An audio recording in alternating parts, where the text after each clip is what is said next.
Yeah, I refuse to accept that, especially the older you get. I refuse to accept that adage that you can't teach old dog new tricks. It's not the critic who counts, not the man who points out how the strong man stumbles or where the doer of deeds could have done them better. The credit belongs to the man who was actually in the arena, whose face is marked by dust and sweat and blood. From Men in the Arena, it's Equipping Men in 10. Our conviction is to call you into the arena of manhood, call you out of the faceless, nameless bleachers, and call you up to be the best version of you, because when a man gets it, everyone wins. Enjoy today's episode. Men in the Arena Army, we salute you. Hey guys, thanks for listening to another episode of the Men in the Arena podcast. I'm Jim Ramos, your host for today's show. Guys, I got to tell you, I am super excited about today's guest. Now realize this summer we're doing 6 interviews with guys who've written blogs for me while I take a little break. And these are high-level guys, high-functioning guys. And this guy is extremely passionate about excellence. He serves on our board of directors. I just can't wait for you guys to understand and learn how to find your path towards excellence. And guys, thank you also for making the Men in the Arena podcast Spotify's #1 podcast in the world for Christian men. Guys, that's because of you guys, so thank you so much. So, hey, without further ado, I'm going to bring on our guest for today, Kai Munshi. Kai serves on the Men in the Arena board of directors. He's a former U.S. Marine Corps infantry and federal law enforcement officer. Kai works for the government in the field of training and education. He and his wife, Sheri, have been married over 20 years and live in St. Simons Island, Georgia. Kai, welcome to the show, man. It's great to have you on. Hey, Jim, it's great to see you. Thanks for having me. Hey, it's always good to see you, man, even though we're on the opposite ends of the country. Hey, Kai, hey, our guests have maybe heard a little bit about you before. You've been on the podcast way back probably 4 years ago, but why don't you take some time and tell a little bit more about who you are, what makes you tick, and a little bit of your story so these guys can get some context about your topic today. Awesome, Jim. Yeah, so a couple things. I grew up in Rochester, New York with my wife, so both of us graduated from the same high school, didn't meet until years later, actually, about 8 or 9 years later. And we met in Virginia. I was coming home I was stationed in Hawaii at the time with the Marine Corps, and I was getting transferred to Guantanamo Bay, Cuba. And I had about 30 days of leave. We met during that period in Virginia.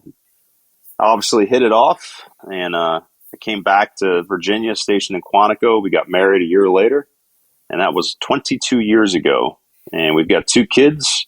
19-year-old college sophomore and a 16-year-old high school junior. That's next year. She'll be a junior. Next year, my oldest will be a sophomore. So, yeah, that's cool, the most man. important stuff right there. You know it. Well, and you've always been good about. You're a high flyer, but you're always good about keeping your priorities straight. And you know, it's interesting, Kai. I've known you probably about 4 years now, or 5. Has it been that long? I think you're right, Jim. I think it's been probably 5 years now.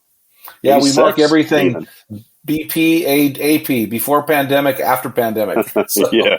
Anyway, so the cool part about you, Kai, that I've always respected is that everything you do, whether it be how you form a sentence or how you send an email, you always do it with excellence. Excellence seems to be a theme for your life, and I know that you've got a Marine background, and now you work for the government.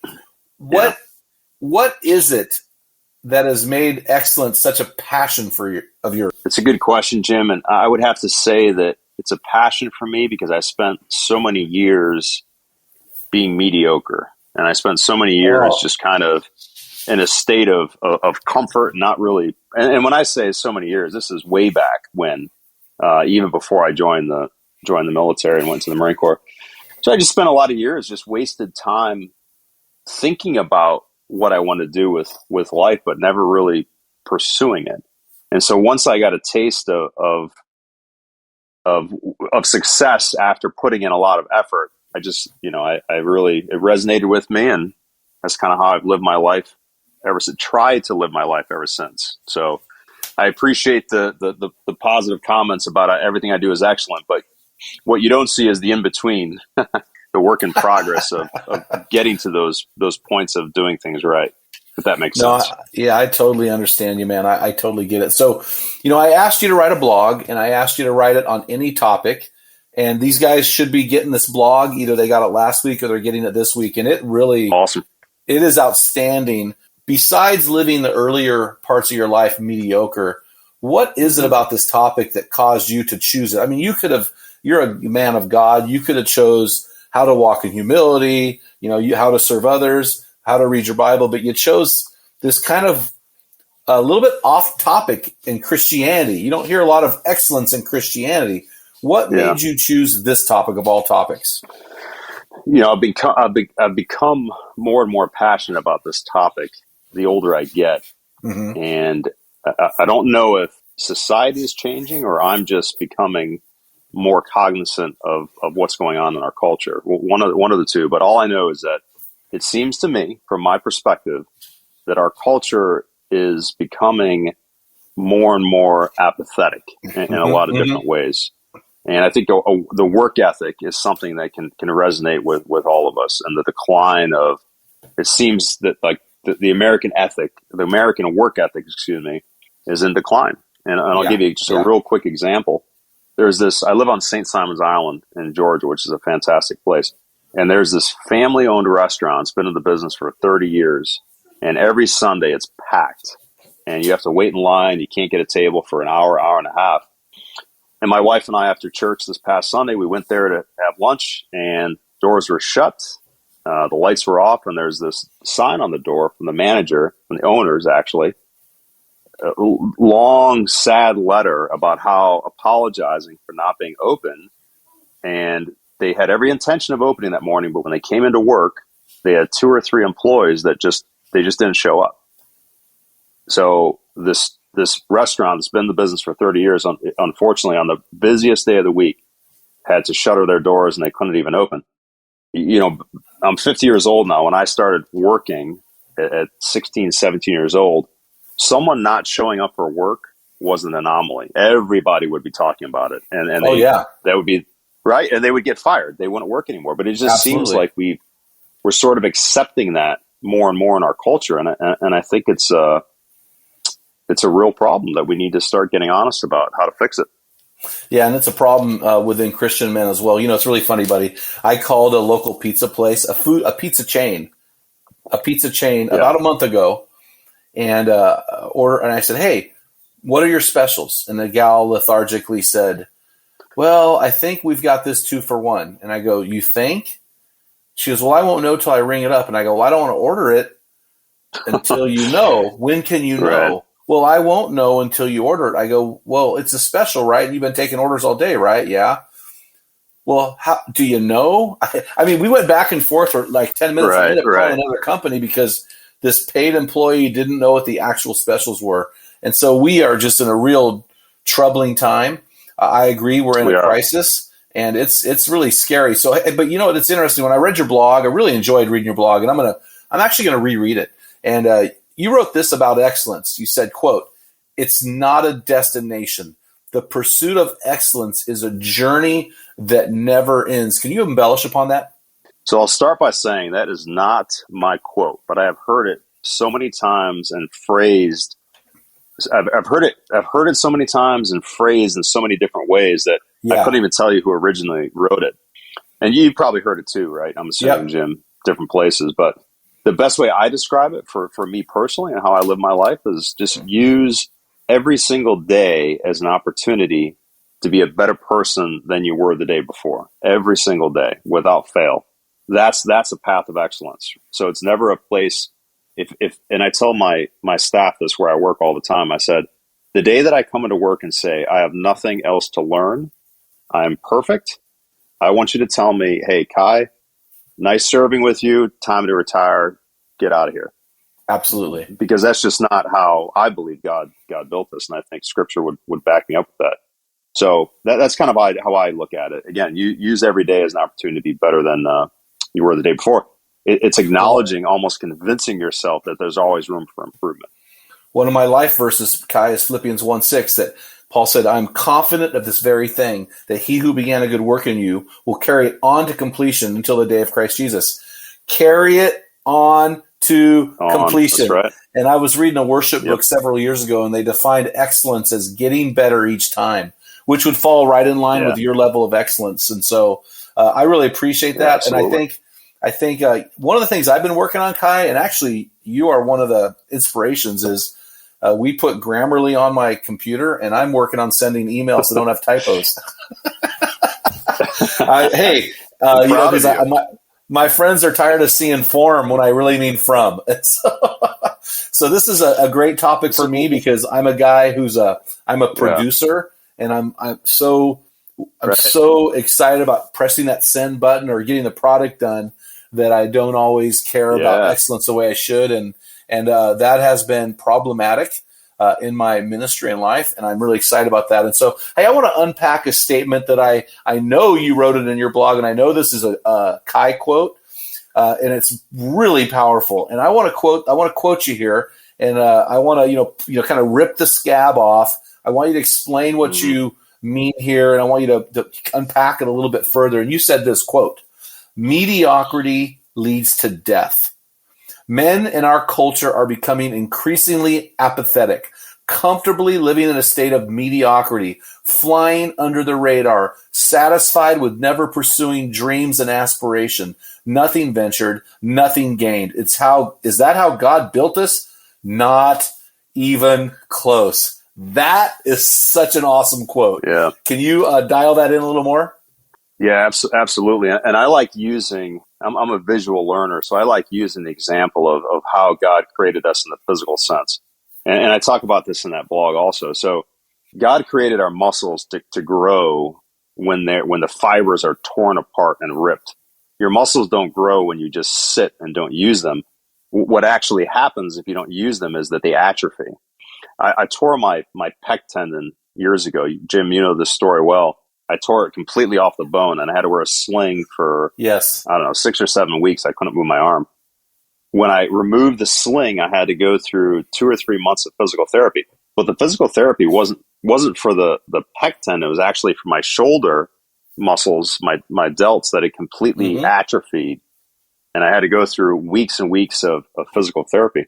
So that's how God built us. I mean, he built us to grow under stress and grow under pressure. And it's the same thing, going back to the work ethic. If you don't, and I really appreciate it, that the fact that you're sort of looking at the way you send emails and using Grammarly, I think that's fantastic because that just demonstrates, hey, I'm trying to grow. I'm trying to improve myself in areas that I know need improvement. If you didn't do that, there'd be significant negative consequences of it, right? I mean, people want to take you as seriously. They want to honor your word, because if you're not going to take time to review it before you send it, why should I take time to read it? And so hopefully that makes sense, Well, it absolutely does. It's funny because, you had that pec tear, and I've had a couple buddies in their 50s have pec tears lately. And I've got a pec thing, I'm doing that 65 1,000 push-up challenge, right? Right.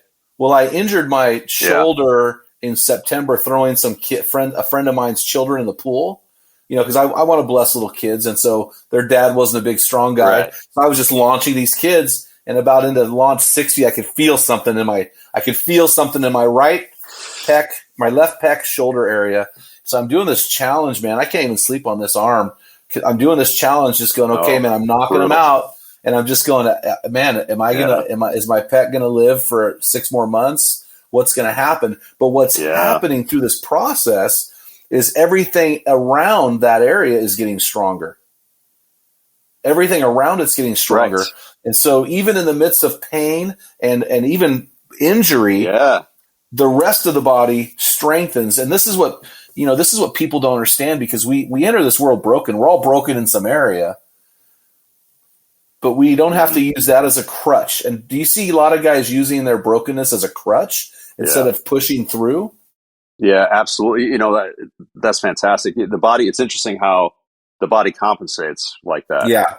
When I tore my pec tendon, I couldn't do any upper body workouts. And so I started walking, and I would walk for 6, 7, 8, 9, working up to like 10, 11 miles a couple times a week. And, my legs and my knees got a lot stronger than they've ever been, actually. So but that took effort on my part, because it would have been very easy and comfortable just to sit down on the couch and not do anything. And then the body's not going to compensate automatically. Absolutely. You got to put in the work to do it. So, and the same thing. And cry about yourself. Yeah. Yeah. Right. And the same thing applies to, I'd be remiss if I talk too much about the physical. It's easy to use physicality as an example in working out, but marriages are the same way. My marriage, Sheri and I have got a fantastic marriage, and it's the best. Our marriage today is better than it was the day we got married, but that has taken a tremendous amount of work. And there were periods of time when I wasn't putting in the work. I take responsibility. I wasn't putting in the work into that marriage, and it was in a lot of ways it was dying. We weren't able to communicate. The gap between us was growing as far as our ability to communicate. And so everything, God, just our relationships, our physical sense, our minds, our spirit, everything needs work and constant attention. It's really funny, man, because when I watch you and your wife interact, it's very similar to how my wife and I interact. And I just wish I could tell these young guys, marriage is so hard. It is. It is so hard. You've got to go into marriage. It's not about falling in love. It's about rising into love. Yeah. It's about growing into love. That. And this is so important. And if we don't have this excellence mindset that's like, I'm going to make my marriage, I'm going to make my life, I'm going to make my relationship with Jesus better each day. It's funny. You'll be proud of me. I've been doing this Peloton for 2 years, right? Mm-hmm.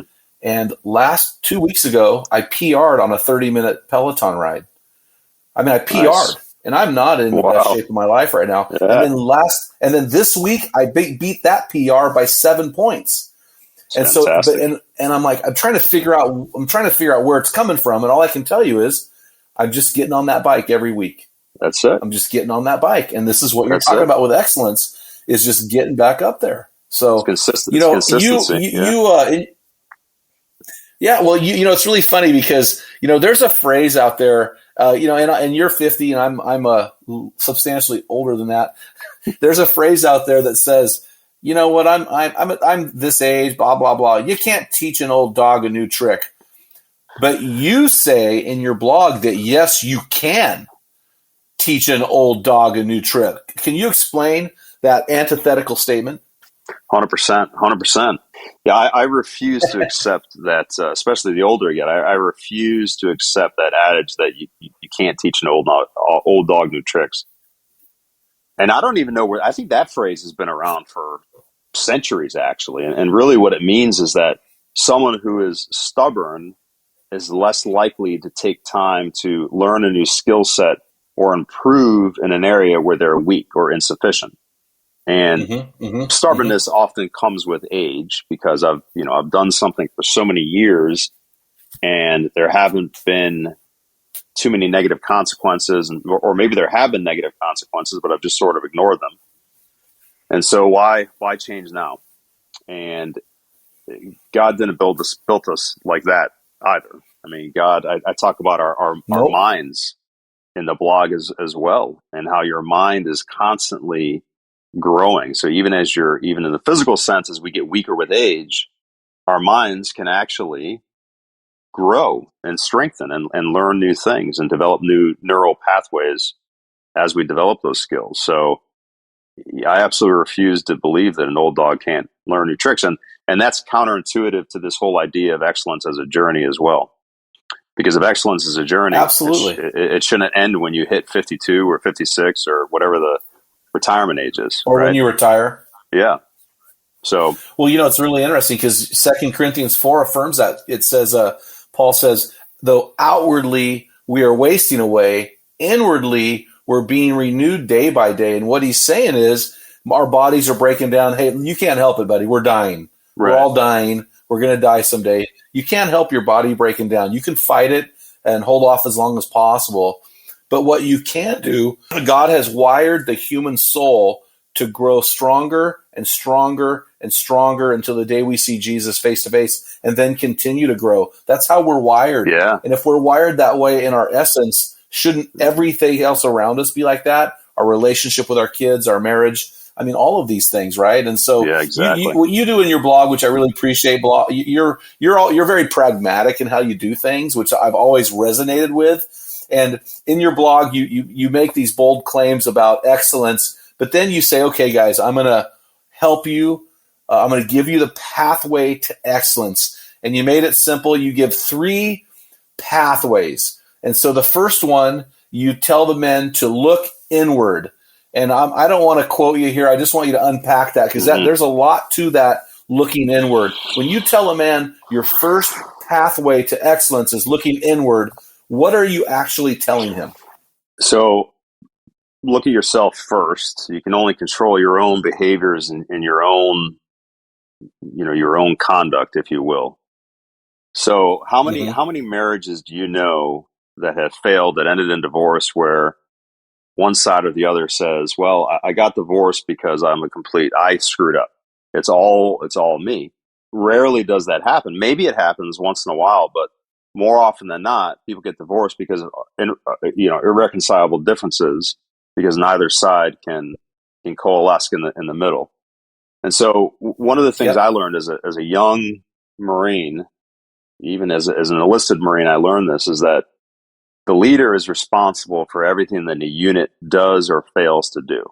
So when I was a second lieutenant or a captain in the Marine Corps, if my platoon, my company, if they screwed something up or performed poorly in an exercise or an operation, it's not the Marine's fault. It's my fault. I'm the commander. I take full responsibility for it.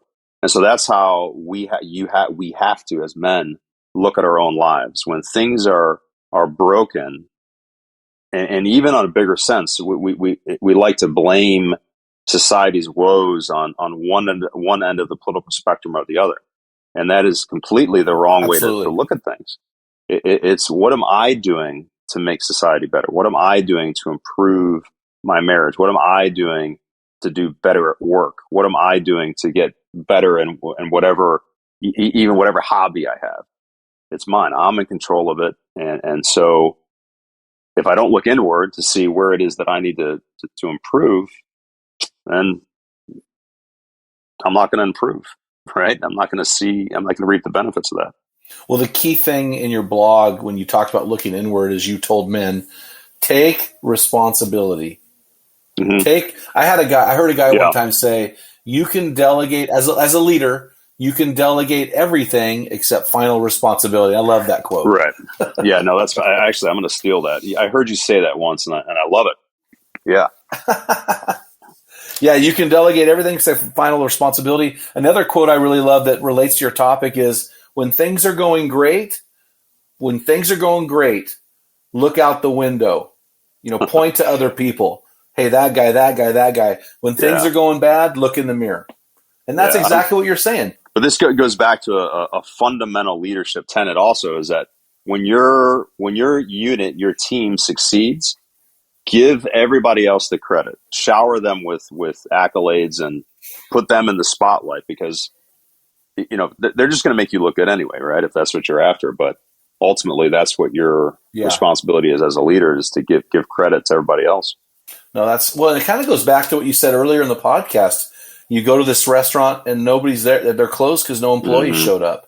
Yeah. So, that's a reflection on the owners, but it's also a reflection indirectly on those people that think it's not a big deal. So if those people who decided that day to not show up would look in the mirror and assess why they didn't show up and take responsibility, that would get them on that first step to excellence, is looking in the mirror and saying, I need to grow.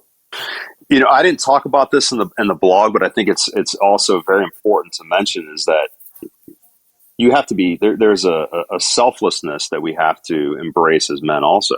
So when you don't show up to work, you may have a nice day at the beach and enjoy your time off, but what are the effects of that on your coworkers and your boss? Because those two people didn't show up to work, these owners had to shut their doors, and now they have no income for that day. And I don't know, personally, I don't know how someone can accept that and look in the mirror and say, I did the right thing today. Mm-hmm. Right. Well, and it's so important to, absolutely, because like you and I and other guys that we know, we're always on a growth journey. And when our marriage is great, that's great. Where else can we grow? Where can we grow physically? Where can we grow spiritually? Where can we grow mentally? Where can we grow? Right now, I'm working on growing in the area of craftsmanship. How can I grow in that area? I'm weak in that area. How can I do that? Last year I wanted to grow in the aspect of how do I understand money? Because I really don't care about money. So how do I understand how money works? So trying to understand that stuff. And so these are all things that are important. But, it's really interesting. When I roll into your second pathway, at first I went, man, this sounds weird, because a lot of guys I know who get so stuck on excellence, a lot of times what happens is they hamstring themselves into passivity because they're unwilling to act until everything is perfect. Yeah. And you never defined excellence as perfection. You defined excellence as growing each time better. And so your second pathway began to really fit more once I understood that, because you said this, and I'm going to quote you: reality only becomes reality when we put in the work. It may be mentally and physically exhausting, but remember that God built us to grow and thrive under pressure. And so your second point, I'm going to let you unpack this, is stop thinking and do. Yeah. One of my favorite passages from Scripture in the book of James is, don't just be hearers of the word and so deceive yourselves, but do what it says. And it's in that action is where you see the blessings. And it's in that action where you see the growth. And I've been there before, and I still am in a lot of different aspects, and I have to fight against it. That the urge to hesitate, to take that first step. I'll look at my own career. So I've been in public service for going on almost 30 years now. And so at some point that chapter is going to close, and I'm going to have to do something else. And it can be a scary thing to completely change course in one's career, right? And so it's because you get comfortable in doing, what you know and what you're good at. But if you really want to achieve big things, and I know this from my own personal life, you've got to dream big, but you've got to take that first step. Take that first step towards that objective. Because if you don't take that first step, you're never going to reach that objective. And so whatever it takes, and everybody's different, but whatever it takes to get over that fear, you've got to do it. Pray through it. And when I think we need to talk about accountability too, because that's a big piece of that. And that's not something I talked about in the blog. But one of the best ways to get over that hesitation is to make yourself accountable to somebody else. So share your objectives, share your goals with someone in your close circle, and then give them permission to hold you accountable to meet those goals. My wife is great at that. I told her years ago, hey, I really want to write a book. And so every so often she reminds me, she says, hey, how's that book coming? And how are you doing with it? Where are you at with it? And that's what guys need, whether it's from their spouse or small groups or virtual teams, whatever it is. I've got 10 books titles on a piece of paper I'm going to write in the future. Just pick one, man. Me and you. I'll share the authorship. Yeah. Let's do it. Let's do it. You can write a book on excellence. Write a book on excellence and make me your lab rat. So I love this, Kai. So first thing I need to do is I need to look inward and take responsibility. Second thing I need to do is I need to stop thinking, and at some point I just need to do it. I need to do that first push-up. When we did that push-up challenge, you inspired that because you had done a push-up challenge, you and a guy named Rod Hanley. And, I thought, oh man, 65,000 push-ups. My arm's been hurting me. It was hurting me since September. So here's January. I got to do 50,000 or 65,000 push-ups. So I just put it out there on Instagram, Facebook. We had 385 guys said, I'll do that with you. Yeah. So now every time I get down to do my push-ups, by the way, I've done them all today. I'm thinking I've got a lot of guys depending on me to knock these out. So there's an accountability there that's really important. So first thing I need to do is I need to look inward, right? Second thing I need to do is I need to stop thinking and do. So the third point, and this is interesting because we're talking about sometimes a long haul, maybe years to accomplish. You talk about embracing a sense of urgency. What do you mean by that? So life is short and it's unpredictable, and God doesn't promise us a specific number of days. He only promises that every day if we believe in him, if we follow him, every day can be full and rewarding. That's what he promises. But he doesn't promise us a certain number of days. And all of us have been in situations, whether it's with family or close friends, where life has been cut short, way too short. And when I look at, I'll use the example of relationships with my relationship with my wife, for example.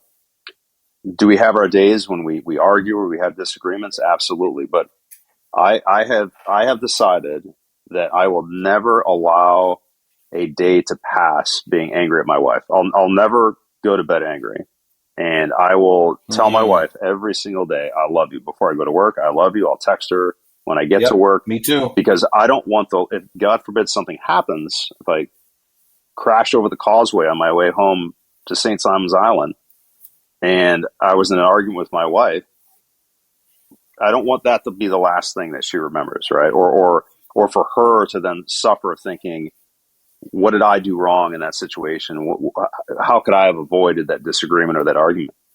And so that's sort of the macabre, the dark aspect of living with a sense of urgency. But life can be fun if you live with a sense of urgency and you're constantly pushing yourself to learn new things and do new things and get out there and not sit on the couch.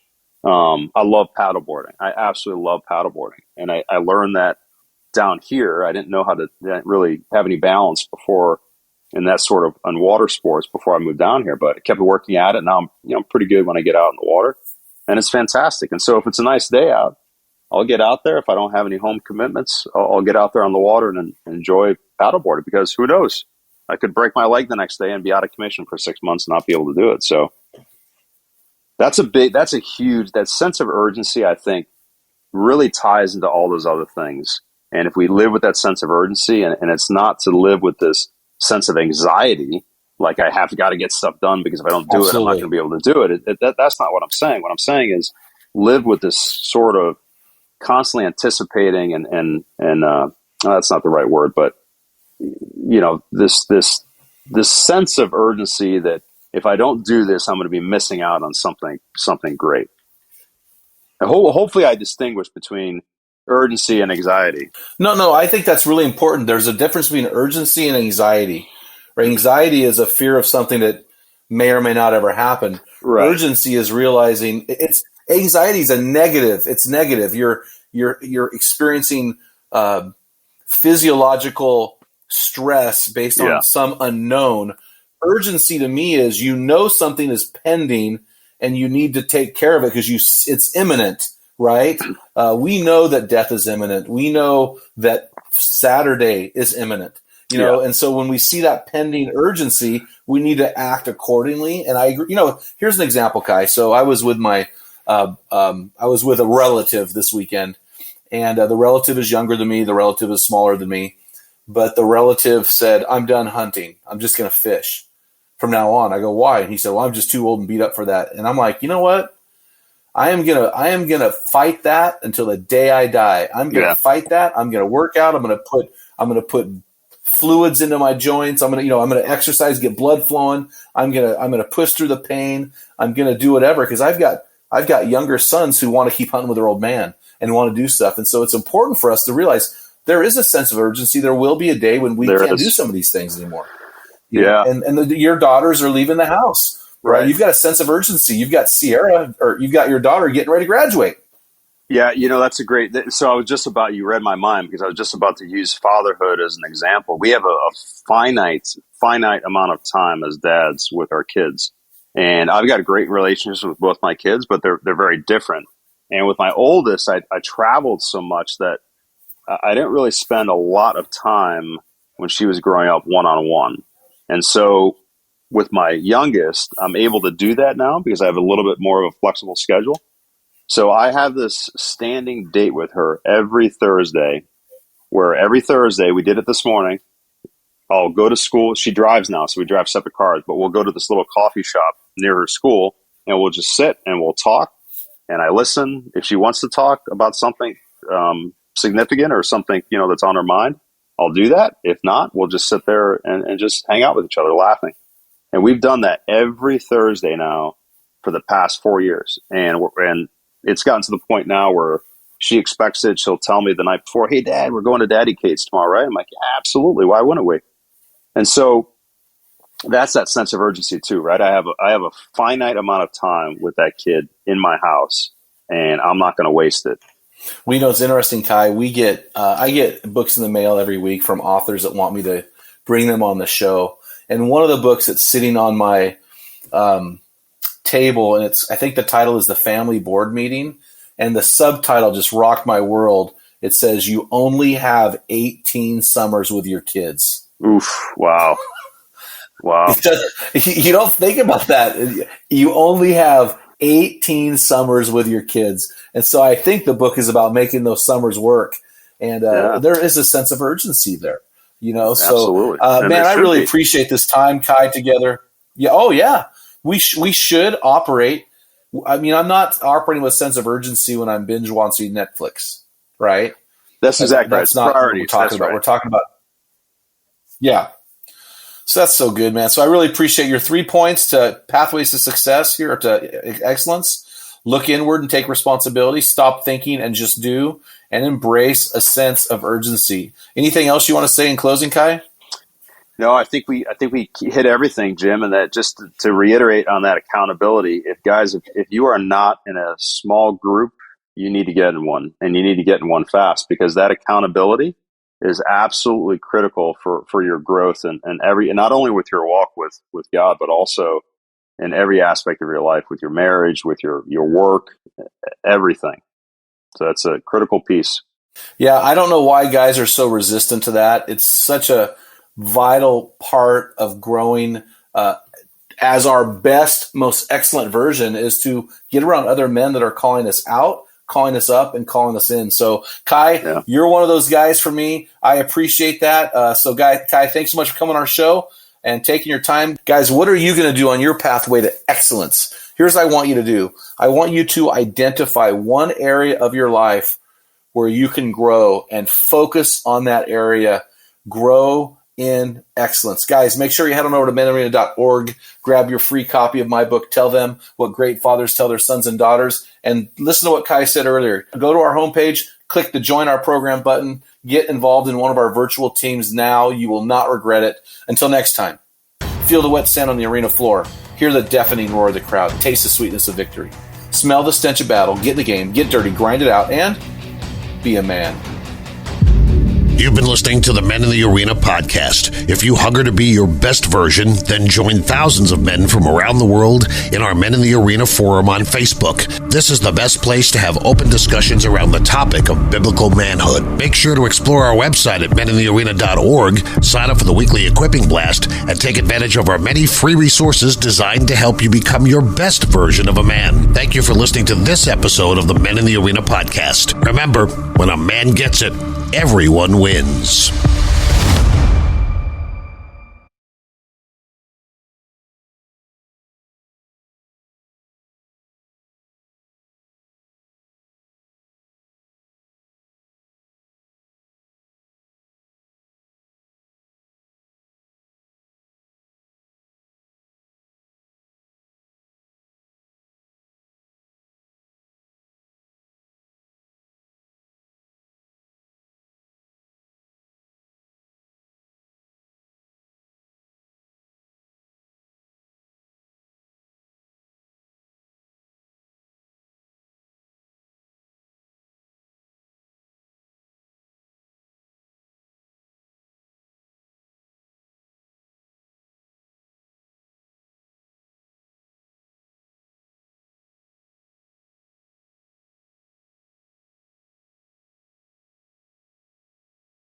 Make sure, guys, you head on over to meninthearena.org, grab a free copy of my book, Tell Them What Great Fathers Tell Their Sons and Daughters. Guys, while you're there, make sure you sign up to join one of our many virtual teams that happen around the country by clicking the Join Our Program button. Until next time, feel the wet sand on the arena floor. Hear the deafening roar of the crowd. Taste the sweetness of victory. Smell the stench of battle. Get in the game. Get dirty. Grind it out. And be a man.